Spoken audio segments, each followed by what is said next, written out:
지난 97번 영상에서 제가 생각하는 슈드의 문제점을 다뤘습니다. 로직의 특성상 오로지 배당만을 강조하는 키워드가 포함되어 있었죠.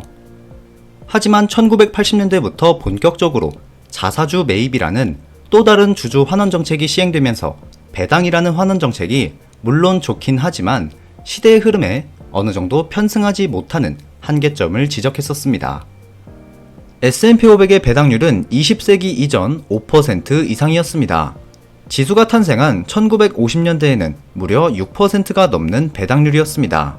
하지만 이 배당률은 지속적으로 하락해서 현재의 모습 1.2%가 되었습니다. 기준금리 때문이 아니었습니다. 주황색 선의 기준금리와 파란색 선의 S&P 500 배당률을 보면 비례하는 움직임을 보이진 않습니다. 현재 미국의 기준금리는 4.5%로 과거에 비해 낮은 수준도 아닙니다. QQQ도 마찬가지입니다. 2014년 1.5%에 달했던 QQQ의 배당률은 현재 0.5%밖에 되지 않습니다. 말씀드렸듯이 자사주 매입의 규모는 배당에 비해 빠른 속도로 증가하고 있습니다. 총 주주 환원 수익률 측면에서 봐도 배당이 차지하는 비중은 절반이 채 되지 않습니다. 애플의 주주 환원에 대한 그래프입니다. 파란색의 자사주 매입은 2013년 23에서 2018년 73까지 들쭉날쭉했지만 결론적으로 3배 가까이 증가했습니다. 같은 기간 배당은 11에서 14로 크게 늘지는 않았습니다. 여기서 힌트를 얻을 수 있는데요. 배당은 성장이라는 개념보다는 약속에 더 가깝다는 겁니다. 일정한 수준을 유지하죠. 반면 자사주 매입은 성장 그 자체를 의미합니다. 미국뿐만이 아닙니다. 국내도 마찬가지로 자사주 매입은 24년도에 이미 전년 동기 대비 25%가 늘었고 현금 배당은 3.7%밖에 늘지 않았습니다. 시대가 이렇게 흘러가고 있는 겁니다. 말씀드렸다시피 자사주 매입은 주가를 부양하는 대표적인 정책입니다. 하지만 국내 기업은 자사주를 매입한 이후 유통수를 줄이는 소각이라는 절차를 상당수 거치지 않았기 때문에 경영권 방어수단으로 쓰이는 경우가 많았습니다. 그래서 등장한 내용이 바로 자사주 소각 의무화입니다. 바로 다음 달에 있을 10월 상법 개정안에서 본격적으로 결정될 내용입니다. 그렇다면 자사주 매입이라는 정책이 배당처럼 약속이 되어버리는 주가 성장 정책이 되어버린다는 거죠. 우리는 이 부분을 놓치면 안 됩니다. 그래서 이 모든 걸 대처할 수 있는 상품이 드디어 등장했습니다. 상품명은 플러스 자사주 매입 고배당주인데요. 기존에 있던 플러스 고배당주에 자사주 매입이라는 요건을 하나 더 추가한 거죠. 바로 다음 주 9월 16일 화요일에 출시되는 신상품입니다. 거두절미하고 수익률부터 보겠습니다. 최근 5년 동안 코스피와 비교했을 때 무려 4배가 넘는 수치 차이를 보이고 있습니다. 국내에서 가장 사랑받고 있는 같은 회사의 플러스 고배당주와 비교해도 훨씬 아웃퍼폼하는 지수 성과를 보이고 있었습니다. 우리가 많이 투자하는 대표 지수들과 비교해봐도 가장 우수한 연평균 수익률을 보일 뿐 아니라 MDD나 변동성 측면에서도 크게 위험하다는 생각이 들 정도는 아닙니다. 원래 자사주 매입은 배당보다 변동성이 심한 게 보편적일 수 있지만 플러스 고배당주와 비교했을 때도 거의 비슷한 수준을 보이고 있었습니다. 우량 종목 중 예상 배당 수익률이 높은 상위 30개의 기업을 선별하는 고배당주 로직에 최근 1년 자사주 매입률이 높은 기업을 섞었더니 연평균 주가 상승률이 16%에서 20%로 개선된 겁니다. 그렇다고 해서 배당 수익률이 드라마틱하게 줄어든 것도 아닙니다. 0.5% 정도밖에 차이 나지 않죠. 그렇다면 자사주 매입과 소각이 구체적으로 어떤 효과를 보이는지 예시로 살펴보겠습니다. 주당 25,000원짜리 주식이 4개가 있습니다. 기업이 자사주를 1개 매입하면 시중에 유통되는 주식수는 3개입니다. 여기까지 보면 단순히 매입이라는 건 주가 부양이라고 볼 수 없죠. 하지만 매입한 이후 소각을 하면 유통 주식수가 줄면서 시총이 유지되기 때문에 주당 가격은 그에 맞게 올라가게 됩니다. 바로 메리츠 금융지주가 국내에서 이걸 가장 선도하는 기업이었습니다. 2022년부터 주주 환원에 대한 정책을 구체적으로 공표했고 이후 소각의 과정을 거쳐서 현재 주가는 가파른 속도로 올라갔습니다. 여담이지만 과거에 저 또한 이 정책의 매력을 느꼈고 제가 파이어를 준비하면서 유일하게 국내 주식으로 큰 수익을 봤던 종목이기도 합니다.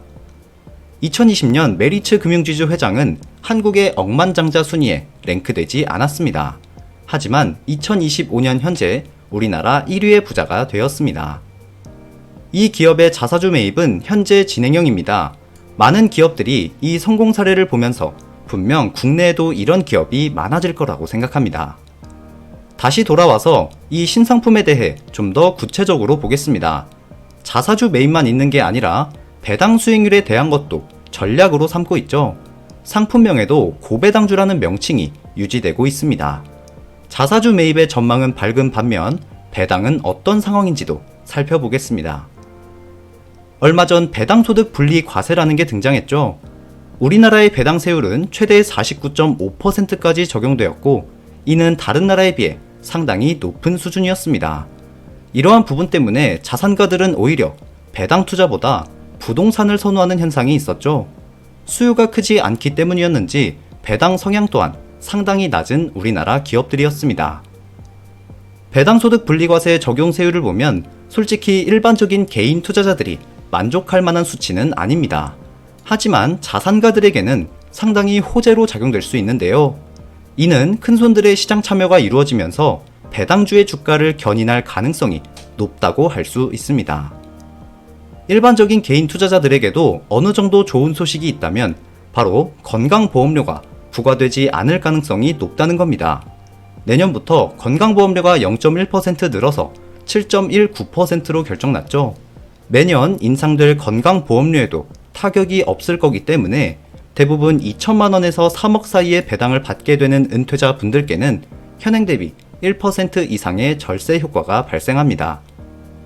다시 말씀드리지만 일반적으로 우리와 같은 개인 투자자들은 만족하지 못할 정책일 수도 있지만 시장에서는 이 수혜가 고스란히 반영되고 있습니다.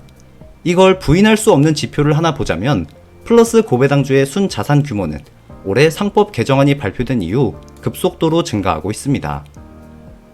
향후 있을 상법 개정안에서 추가적으로 이 또한 더욱 개선된 방향으로 재검토 예정이기 때문에 아직 배당주의 상승 여력은 충분하다고 생각합니다.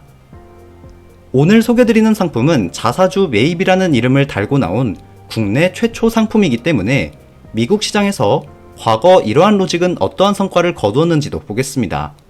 비교군을 보자면 전통 배당 ETF로는 노블이 있고 배당 성장으로 유명한 슈드, 배당과 자사주 매입을 함께 고려한 DIVB, 그리고 자사주 매입을 취급하는 ETF인 PKW까지 4개를 한꺼번에 비교해 보겠습니다. 플러스 자사주 매입 고배당주의 특징은 자사주 매입과 고배당 로직을 함께 채택하는 만큼 가장 비슷한 성격의 상품이 DIVB라고 할 수 있는데요. 총 수익률은 자사주 매입만을 취급하는 PKW에 비해 밀리지만 변동성은 배당 로직과 거의 유사한 수준일 뿐 아니라 위험 대비 수익의 효율을 의미하는 샤프 지수에서도 가장 좋은 수치를 보여주고 있었습니다. 이 상품의 구성 종목을 기존의 플러스 고배당주와 함께 비교해 보겠습니다. 표시된 19개의 종목이 겹치는 종목들이고 나머지 11개의 기업은 신규 편입된 종목들인데요. 대표적인 기업 3개만 보자면 구성 종목 1위에는 미스토 홀딩스라는 기업이 있었습니다. 과거 휠라 홀딩스라는 회사죠. 보시다시피 배당 수익률은 3%대지만 총 주주 환원율은 상당히 높습니다. 고려 아연 또한 마찬가지로 배당 수익률은 2%대지만 자사주 매입률은 10%를 초과합니다. 메리츠 금융지주 또한 앞서 설명드렸던 내용이죠. 자사주 매입률이 높은 기업들을 대표적으로 살펴봤고요. 고배당 로직에 더 큰 비중이 있는 만큼 자사주 매입을 전혀 하진 않지만 배당을 많이 주는 기업도 함께 포함되어 있는 걸 볼 수 있었습니다. 주주 환원이라는 큰 카테고리 안에서 두 가지를 모두 취할 수 있는 구성 종목들이었습니다. 원칙적으로는 반기 리밸런싱을 시행하지만 비정기적으로 자사주 매입을 크게 발표한 기업들은 특별 편입을 검토하는 특징이 있습니다. 시시각각 대처도 가능한 유연성을 갖춘 로직이라는 거죠. 섹터 구성 비중을 보면 기존 고배당주 상품보다 금융 섹터의 비중이 조금은 감소했고 소비재의 비중이 올라간 걸 볼 수 있습니다. 금융섹터 쏠림 현상이 걱정되셨던 분들은 약간이나마 괜찮은 섹터 분산을 보여주고 있기 때문에 투자에 앞서 이 점 참고해 주시길 바랍니다. 유행을 타는 ETF가 있는 반면 선점해야 하는 ETF도 있습니다. 닷컴 버블이 절정이던 시기 QQQ가 상장했고 1년 만에 주가는 마이너스 80% 폭락했습니다. 현재 어떠한 ETF가 유행인지는 투자자분들도 잘 아시리라 생각합니다. 우리는 이러한 투자를 조심할 필요가 있습니다. 제가 생각했을 때 선점해야 하는 ETF는 이런 겁니다. 바로 다음 달인 10월 자사주 소각 의무화에 대한 상법 개정안이 예고되어 있죠. 자사주 소각이라는 건 반드시 매입이라는 행위가 선행되어야 하기 때문에 이 부분을 선점하고 다가올 정책 수혜를 고스란히 받는 게 확률적으로는 유리한 투자입니다. 물론 앞선 미국 ETF들의 사례를 보셨다시피 자사주 매입은 배당에 비해 약속의 성격이 약하기 때문에 조금은 변동성이 클 수도 있습니다. 하지만 장기적으로는 큰 성과를 안겨다 줄 가능성이 훨씬 높습니다. 아시다시피 순수 국내 주식형 ETF는 매매 차익이 비과세입니다. 배당은 현재 무조건 15.4%의 세금이 발생하죠. 하지만 자사주 매입이라는 수혜를 등에 업고 성장한 주가에 대해서는 매매 차익이 비과세로 적용되기 때문에 이 점을 활용하는 것도 좋은 방법이 될 수 있겠습니다. 당연히 플러스 고배당주와 마찬가지로 외납세액에 대한 걱정이 없는 부분도 장점이라고 할 수 있겠고요. 오늘 소개드린 플러스 자사주 매입 고배당주라는 이 상품은 평소 제가 배당보다 자사주 매입을 더 선호했기 때문에 제 생각에는 현재 국내 기반 상품 중 가장 강한 로직의 ETF가 아닌가 생각합니다. 그렇다고 해서 단순히 투자를 추천하는 내용은 아니기 때문에 영상 내용 잘 참고하셔서 현명한 의사결정 하셨으면 좋겠습니다. 오늘도 긴 영상 함께 해주셔서 감사합니다. 배당몬이었습니다.